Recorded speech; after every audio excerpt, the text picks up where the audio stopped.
everybody, this is Threshold Training's workout day for Saturday, September 19th. Hope we had a great week and are continuing to stay warm as fall rolls in. Today's workouts, we're going to go over in teams of 2 or the individual variation.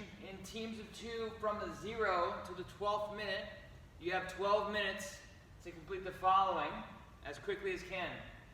8 rounds of 10 synchronized, alternating one-arm dumbbell power cleans, and 10 synchronized, alternating weighted box step up, ideally with the same dumbbell weight that you use for your power cleans.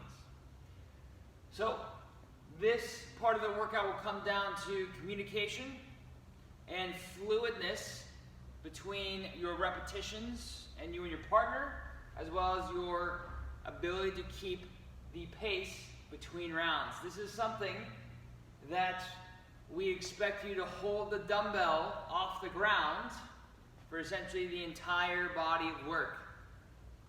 To incentivize that, we've added a 2 burpee penalty synchronized between you and your partner at the bottom of the burpee and at the top of the burpee if you put your dumbbell down at any point, if it touches the ground. You may rest with the dumbbell. Okay. It could stay on either shoulder. You could hold it up in the air. You could rest at any point. Just can't touch the floor. You're going to rest in the time remaining of that 12-minute window.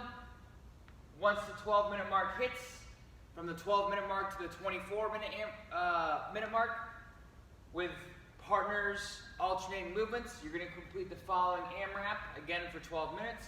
7 toes to bar, knees to elbows or V-ups, 40 double unders, and a 200-meter run. If you're at home and you have no space to run, you may row or bike, or you can do a series of jumping jacks or high knees. If you're at home and don't have a pull-up bar for toes to bar, you may do knees to elbows, tuck-ups or V-ups work well, or ab mat sit-ups.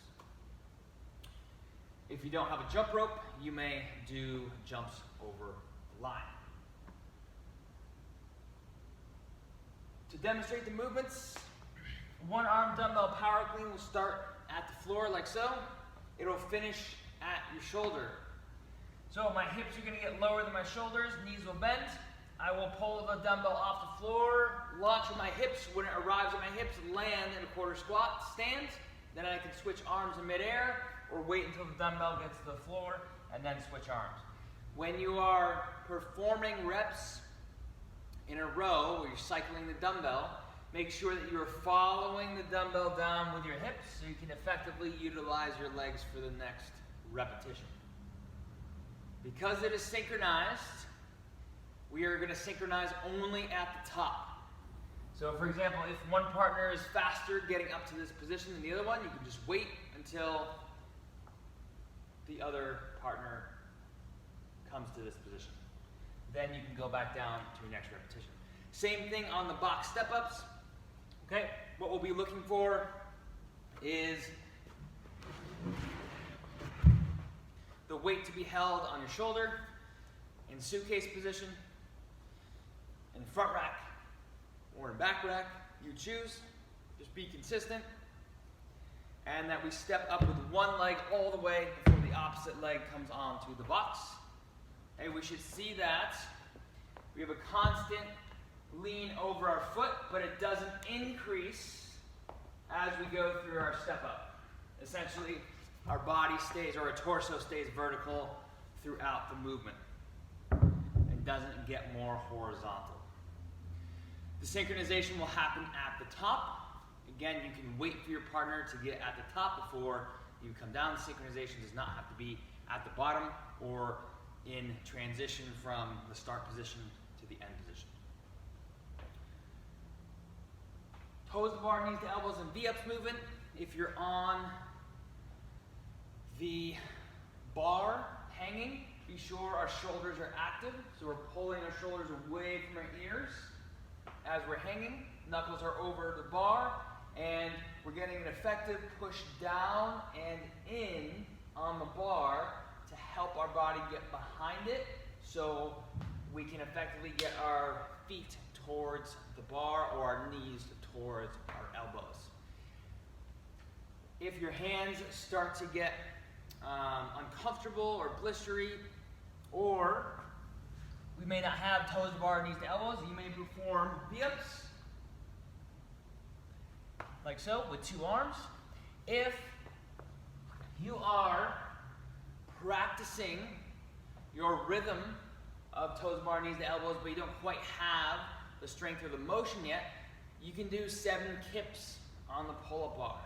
That's perfectly fine. That's still getting you the endurance, particularly in the shoulders and the midline, that you'll need for toes to bar, knees to elbows as you build your way up to those movements.